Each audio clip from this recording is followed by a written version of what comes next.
turn my mic on. Thanks, Mike. Let's give Mike a hand. How are we doing now? Okay. All right. We're cooking. I love it. Okay, so I had to ask them, like, are you not understanding? They said no, and so I said, oh, okay. Let me say it again. That's right. I'm from like Georgia culture. There it is. And now I need you to hear. Did y'all sleep okay? And they said, did you all sleep okay? Yeah. We slept wicked awesome. I'm like, oh my gosh, I didn't know that the word wicked could be a good thing, which is a New England culture. Those of you that have lived in Boston or in the North Shore know. And so there was this whole cultural exchange, right? And it was funny to me because I had never been that far north. Now, fast forward 4 years later. I'm on the phone with a friend from home, and I'm driving from the campus to the nearest Dunkin' because Dunkin' tastes different in New England. I'm telling you, it's true. And I get into the drive-thru, pull in, and they said, what do you have? And I said, I'll have an iced coffee regular. And they took my order, knew exactly what that meant, and my friend on the phone said, what words did you just speak? I said, iced coffee regular. And I realized, oh my gosh, that's a New England phrase, regular. There's an R that for most of the country we pronounce, but in New England just is peripheral at best. And regular means with a little bit of sugar and a little bit of cream. But I had picked up, unbeknownst to me over the course of 4 years, words and phrases that didn't make sense anywhere outside of New England. I became this hybrid kid where my language no longer made sense to anybody. It was great. Now, you all know this. You've traveled enough, whether it's to see friends or to have conversations or even to watch TV shows that are from different parts of the country and world. We have ways of speaking and acting that are unique. And if you move and are around it for any period of time, the people and the place that you are immersed start to absorb into your bones. Start to absorb into your way of life. If anybody has been a parent and all of a sudden you are talking to your child and all of a sudden you have a flashback to 50 years earlier because you just said what your mom or dad always said to you, and there was that, oh man, we're in deep moment, right? We intuitively, as human beings, pick up the influence of the people and place around us. It's a human-natured thing. If it's true for 4 years in New England, how much more would it be true for an entire civilization to be immersed in 400 years of a current cultural context? The story of the Ten Commandments is the story of God talking to a group of people who had been enslaved in the empire of Egypt for 400 years. They have known nothing but the life of slavery, not just for one generation, but for generation after generation after generation after generation. Imagine the accents and the ways of life that they picked up. And when we read the commandment of Sabbath, we have to remember what Walter Brueggemann, an Old Testament scholar, said, which is the Sabbath is not first introduced because God really cares about how they structure their time and activity. The Sabbath is God's tool for reframing their very identity. God's people are no longer slaves. They have been rescued out of Egypt into the wilderness, and after 90 days, God says, I need you to honor the Sabbath because you can't just think your way out of slavery because you didn't think your way into it. You have to practice and embody your way out of slavery because you were practiced and embodied your way into it. In other words, it's one thing to take the people out of Egypt, you know the phrase. It's another to take Egypt out of the people. Sabbath was God's tool for reshaping and practicing and embodying the very identity of being freed and no longer slaves. So even though sometimes we think about Sabbath as sort of the old blue-collar phrase, it's quitting time, it's Friday afternoon, it's time for the weekend, everybody's working for the weekend, right? We know some of those songs. That was for you, Blair. I got him. I felt it in my bones. That was there, right? So we know that there's a phrase, quitting time, of like, I can relax. But in Scripture, it's far more about quitting time, not just your productivity, but some of the former identities we need to leave behind. The first thing that we need to see in this passage, God is inviting us to quit being a slave. That is one of the primary commands and invitations of Sabbath. Quit being a slave. It's quitting time, not just to stop work, but to stop being enslaved to it. Walter Brueggemann says, a slave's value in the ancient Egyptian culture was about their productivity. How many bricks could you make? That was the only thing that a slave was good for, was the output of their brick making. And so slaves never stopped because that was the only way to stay alive. And so God tells his people, I'm going to institute and reinstitute one of the foundational rhythms of creation. You need to work for 6 days, and then you see it, remember the Sabbath day. Don't just intellectually remember it. Don't just remember it in your brain or mark it on your calendar. You remember it like a birthday. It's celebrated. It's observed. You have to do something different on the Sabbath day. Set it apart as holy. And that word holy doesn't mean morally superior. It means distinct. It means different. It means used for God's unique purposes. And the challenge that many of us find ourselves in today is that we're in a cultural context where it's so easy to replace holy with hurry. It's so easy to replace holy with hurry, right? I mean, some of us feel it in our bones. We hear the word hurry and you're already tired and it's not even lunchtime on a Sunday. We can't say no to some things in our life. That's a universal norm.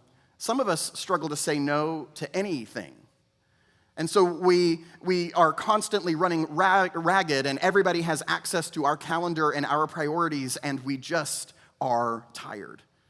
Some of us use the word busy as a badge of honor. If somebody asks you how you're doing, busy just seems to immediately come off of your tongue. If you said rested and content, it would feel like you were confessing to being lazy and unproductive. Some of us have a sense of rest that's actually a false rest with technology, where rest is really just numbing out to a screen rather than actually rest as restoration, as replenishment. And we're just as tired after watching TV for 3 hours as if we were going into it. For some of us, we would say rest is not something that we do on a weekly basis. It's something we do when it's seasonal. I'll do rest when I'm done working. I'm in a cranking season now. Later, I'll do a resting season. Maybe you've all known the experience of sitting at a dinner table with friends or family and you're physically present, but that ever-running checklist is just buzzing in your brain.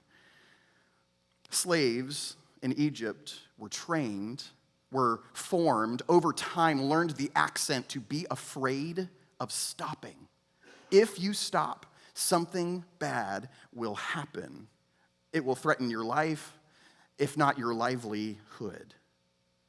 John Mark Comer is a writer who is from the west coast, not of Florida, but like of the west coast of the country. And he is this generation's prophetic voice against this in some ways. He was just in the news recently. If you want to read some of his stuff, it's fantastic. But he describes, especially for some of the younger generations in the room, but I suspect all of us know what this feels like, that we have a Pharaoh enslaving us that fits right in our pocket.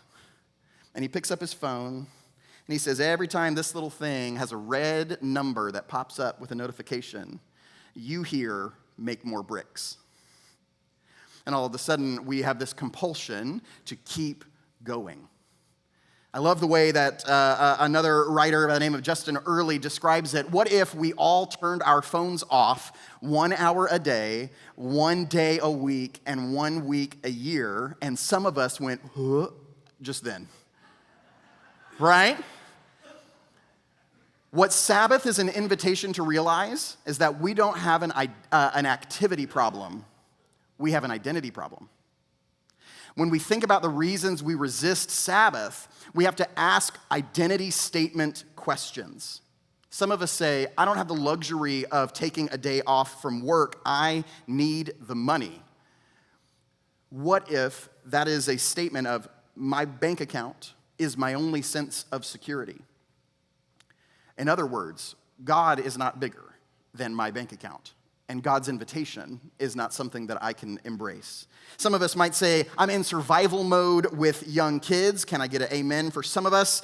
But it might be that there is a enslavement to keeping the house a certain way, to keeping the kids engaged in a certain pure form. I can't deny my older children's activities. It might be that we're a slave to the success of others in our family, their comfort, their happiness, and we can't afford to disappoint them in any way, shape, or form.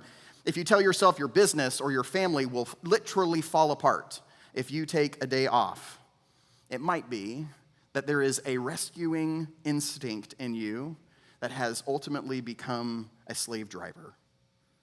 I'll rest when I'm done with work. Is there an achievement that is actually driving a pharaoh of success? When we think of Sabbath, and we think of taking a 24-hour period away from the obligations of day in and day out life, what bubbles up? And can you connect it? That it might just be an addiction. It might just be an enslavement. It might just be a clue that there is something that is a Pharaoh-like driver in your soul. Sabbath is warfare against that. And it is an act of resistance, especially in our day and age, to be deliberately unproductive for a 24-hour period of time.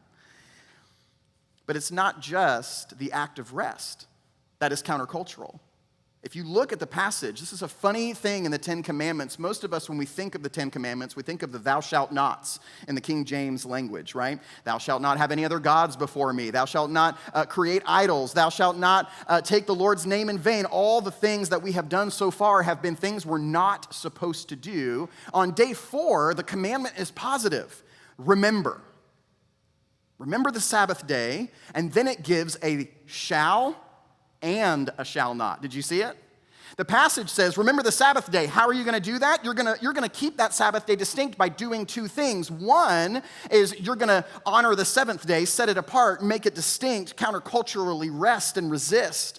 But before that, you're going to labor for 6 days, and you're going to do all your work in the 6th day period. See, it's not just that God's people had to learn to quit being slaves. They also had to learn to quit being Pharaoh. Go with me on this one. If you were to tell God's people who have known nothing but enslavement for 400 years that you need to take a day off, you need to rest, who's the only model of restedness that they had seen in 400 years? Pharaoh.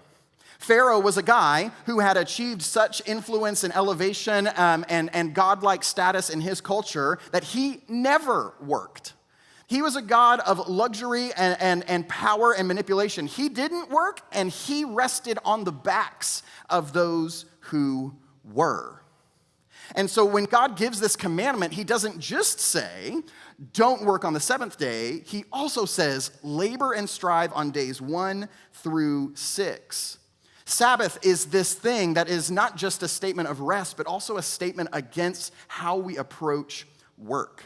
And you and I have the lovely privilege of being in a culture that not only resists the 7th day Sabbath, we also resist day 1 through 6 approach to work, because we have this thing in our a culture called consumerism, where you and I are constantly treated like we're shoppers, like we're the customer who's always right. But when God created human beings, the first command that he gave them, in addition to don't eat the fruit, he also said a positive command: your job is to cultivate the creation around you, to develop it so that you can introduce me to a watching world. The way you live, the way that you create art, the way that you teach math, the way that you build relationships and raise your kids or grandkids, the way you function should be a way of cultivating the environment around you to represent me to the world. In other words, work is not a bad thing in the Bible. It's a fallen thing. Work is something that is cursed, but it is not a curse. Work is a good thing that the Sabbath is trying to recapture and honor both. You need to rest and work. Our son has a tricycle. And tricycles have two pedals, in case you forgot. And it has this habit where the pedals, probably because I didn't build it correctly, shocker, as Caleb goes fast, one of the pedals just has a tendency to fall off. And I'm here to testify to you in the name of the Lord that whether it is the left pedal or the right pedal, it doesn't matter. As soon as one of them falls off, it doesn't move. But here's the thing. Whether we struggle to rest on the seventh day, or whether we struggle to work on day 1 through 6 and approach our work in a God-honoring way, doesn't matter. Either one breaks the Sabbath. Either one breaks the commandment. So when we ask this question, not only do we need to quit being slaves, we need to quit being Pharaoh. I suspect for some of us, this might be a part of Sabbath that feels strange, that we need to explore a little bit more. How could we possibly become Pharaoh-like people? Think about it. You've been a slave for 400 years. The only model you have is Pharaoh. And so the only model of rest is to look around and make sure other people are working so that you can take time away. New Testament scholar N.T. Wright calls Sabbath not just a great gift of God's rest for your soul, it is a great protest against the exploitation of the people around you. Did you notice in the commandment, this is the only one where God commands you individually, me individually, to not just do or don't do something, but to make sure other people do or don't do things. Do you see it?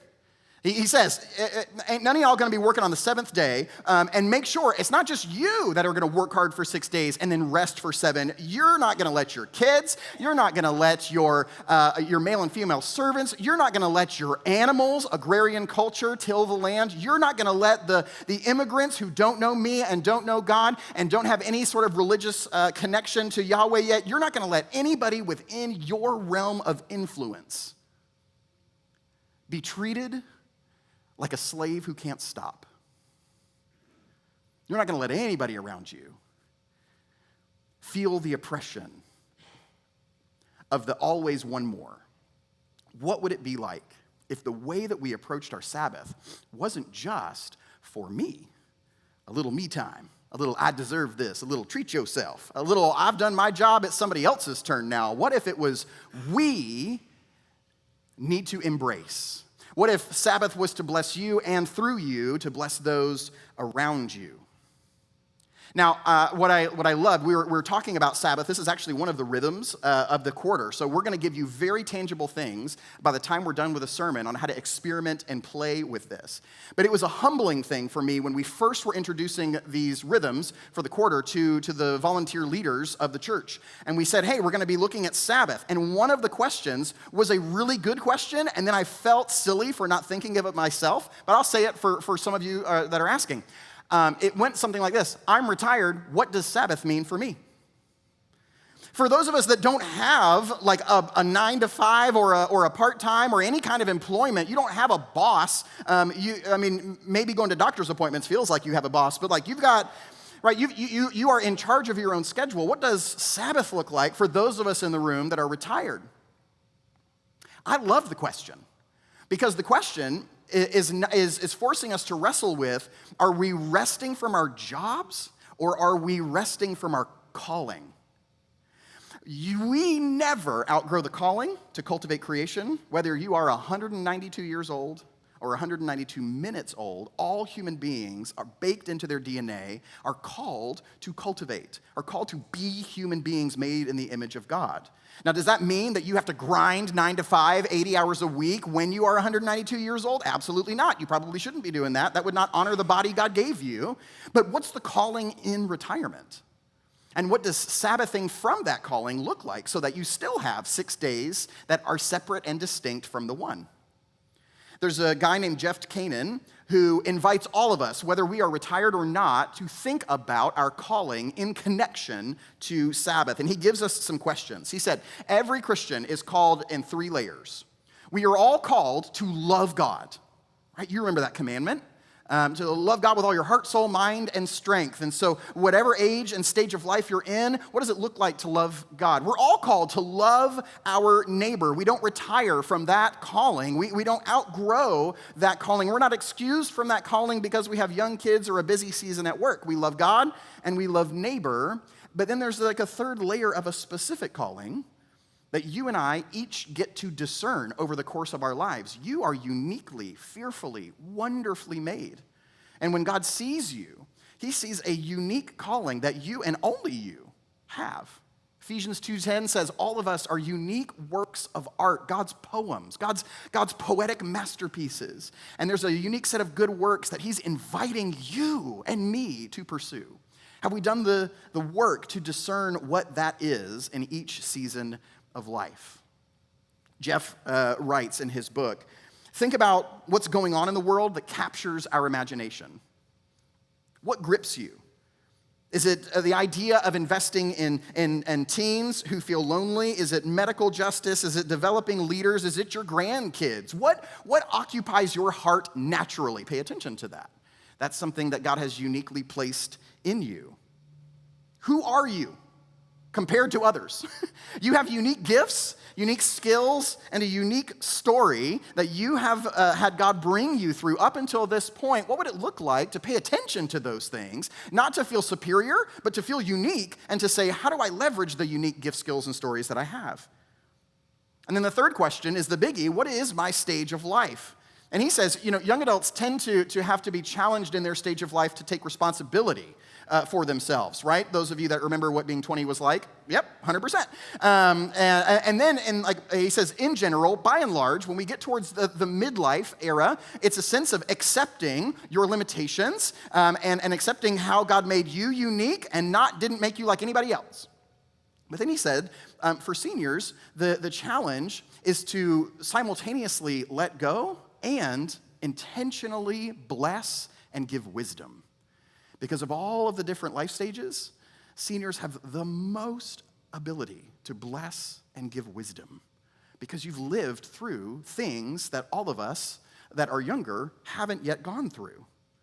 And then he pauses and says, there's a reason that for those people in the room who face retirement, that depression and loneliness increase 40% upon retirement.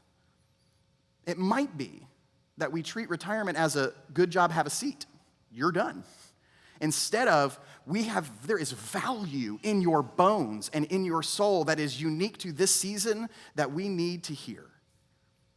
And then he continues to ask, what are your circumstances, your income, your relationships, your interests, your limitations, your opportunities? What's the context? You all live in St. Lucie County. You don't live in New England. You all have different levels of income and need to support it in certain ways. All of that is a swirling mess of discernment. And the last two questions are, what then is the cross that you've been called to bear? All disciples have.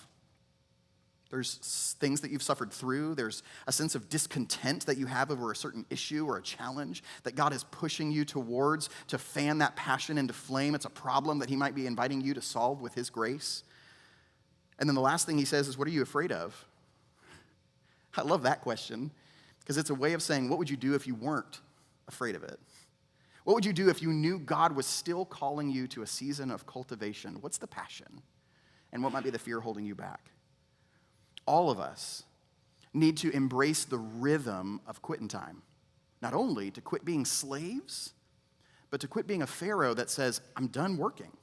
I'm done cultivating. I'm done. Instead of, each season is a new opportunity and a new context for a new sense of call. Have we done the work to name our calling? Where has Pharaoh slipped into our bones? Now, if you've tried to do this for any length of time, you're going to realize it's really hard to quit. It's almost like it's an addiction to be a slave or a Pharaoh or both. It's almost like it's compulsory. It's so hard. It's like trying to change the way you pronounce words from the day you were born. How do we think our way out of these patterns of thought? We don't. Remember, Sabbath was not given, and God said, here's the pattern of 7 days. You're going to work on 6 and rest on 1. And because I've made it clear and you intellectually understand it, you are now going to no longer be slaves and no longer be Pharaoh, and you're going to honor Sabbath perfectly, and it's going to be great. If you've read the Old Testament, this falls apart immediately. Because God's trying to not just give them something to understand, but give them a rhythm to embody, and that never happens quick. In fact, it never happens without transforming us from the inside out. So what do? Look at the passage. It says in verse 11, you're going to do all of these things. You're going to put all your labor in the first 6 days, and that's not just like grind it. That's calling. You're going to rest on the seventh day. You're going to quit being Pharaoh, quit being a slave because the reason, the why is that's what God does. You're going to remember the Sabbath because I want you to remember God who worked on 6 days. Pharaoh didn't work. The God of the universe found it worth his time to put his fingers in the dirt. That means something. And the God of the universe found it important enough to rest. That also means something. We remember to reflect the Redeemer. Remember the Sabbath to reflect the Redeemer. The only way we're going to have the ability to quit being a slave or quit being a Pharaoh is if we first remember to reflect our Redeemer. Think back to the original metaphor at the beginning. What's the only way to have a person or a place influence you? Spend time together, right? If you've visited Boston once, you didn't start ordering coffee like a New Englander. If you lived in Boston for 15 years, you might. God is saying, I want you to embrace my rhythms. I want you to embrace my dance, my way of life, the way I structured time. I want you to be and reflect me. The only way to do that is to spend time with him. And over time, to start to absorb it. You know, I love a metaphor here, and forgive me for using these sorts of, family illustrations, but it's just what comes to mind when I study passages. But when Kendra and I were first dating, I would be nervous before our dates. I was excited because she said yes to dating me, which is still shocking and perhaps a lack of judgment on her part, but nonetheless. But we got in, and each date with a sense of like, I'm excited to enjoy it, but also don't mess it up. Right? Because after a certain point, what I realized is, oh man, this is the A team. Like, I cannot believe Kendra Short wants to spend time with me. I really want to marry this girl. Do not mess this date up because we are trying to get, eye on the prize. We want to get her to say yes. And so every date had that tension of it's enjoyable and yet I'm working towards something, right? Not in a transactional way, but I wanted to complete the love that was growing in my heart. Now, what happens after we got married? Did we stop going on dates because now we've crossed the finish line? Right? Sometimes that can happen like that. But any of you that have been married for more than 50 years know you've got to find ways of continuing to date and cultivate connection with each other, right? But it's not for the sake of earning marriage. You already did that. It's for the sake of enjoying it and deepening it. There's a difference between working for something and working from it. Between pursuing something and enjoying it. Friends, what this passage tees up for us is this massive tectonic shift that happens in Scripture. God says the way you're going to reflect me is by absorbing a rhythm of working for 6 days and resting on one. And for the thousands of years of the entire Old Testament, that pattern was Friday dinner to Saturday dinner was the Sabbath for all of the nation of Israel. That's when everybody just took it down. We were done. We shut down those 24-hour periods. But then what happens is Jesus comes and he starts to talk to everybody and says, it's not just an activity thing, it's an identity thing. I need you to come to me because you don't just need rest from work, you need rest for your souls. And so when he's on the cross, he describes an everlasting Sabbath and he says, you've got to take my yoke upon you and I'm going to take the yoke that you're supposed to have. I'll give you the yoke of freedom. I will take the yoke of the cross. All of these metaphors that we see in Scripture is Jesus saying, if you can trust his finished work on the cross, the work that says there's sin in our bones, but more than that, there's slavery in our bones. And more than that, there's a Pharaoh that longs to enslave others in our bones. And on the cross, Jesus chooses to be enslaved to free the slave. He chooses to be crushed by the pharaohs to break the stranglehold of their own self-deception. Because when he rises from the dead, he proves that he and he alone is the one who can reign and rule, that he is the one Pharaoh, the one king who is for us, not for himself. And so if we look to Jesus, we have a type of rest. that we don't work for. Jesus invites us to work from. And so then Sabbath becomes, this is a silly metaphor, but it's true, date night with Jesus. Do you know why? For two reasons. One, date night with Jesus means enjoy him, right? He literally left heaven, came to earth to make promises to you before you were ready to make promises to him. He's been pursuing you for a minute, so enjoy it. He wants to spend time with you every week, intentionally, for a whole day. Enjoy it. But the other part about date night, and those of you that remember this, it takes effort on days 1 through 6 to be prepared for day 7. Right? Like, especially now, like Kendra and I, if we're doing date night, we got to recruit like 6 of y'all to help make sure our kids stay asleep. Right? Like, we've got to make sure that we have saved up money for the food. We've got to choose the spot. Like we've got like preparation work to do so that we can enjoy the date. Sabbath would be the same way. It's not a burden to bear. It's not a legal thing that God's like looking to lightning bolt you for breaking it. It's him saying, come on a date with me. And if you are overwhelmed with how awesome of an invitation that is, good. Now let's plan for it. And so over the course of the summer, we've asked all of the people in the room to choose a Sabbath rhythm. If you remember, we're doing every quarter spiritual practices, and we want to invite you to do a Sabbath. If you've never done it before, don't start for 24 hours. That's going to feel way overwhelming, but choose 4 hours. Intentionally choose a block of time that's going to be completely different than any part of your week. And maybe if you've already done the 4, choose the 24. Swing for the fences. And we've given you 4 things to put in there. 1, stop. Looking at some of us in the room, looking at me, stop it. Quit. Quit being a slave and quit being a pharaoh. How do we acknowledge our limits and God's sovereignty? Maybe for you it means turning off the news because you can't control geopolitics, but God can. Right? What do you need to turn off and step away from? Maybe for some of you, it's stepping away from family members and recruiting extra support. Maybe for some of you, it's stepping towards them. You've got to discern, what do you need to stop? How do you rest? That's different than stopping. Stopping is the elimination of something. Rest is restoration. How do you enjoy physical and emotional renewal?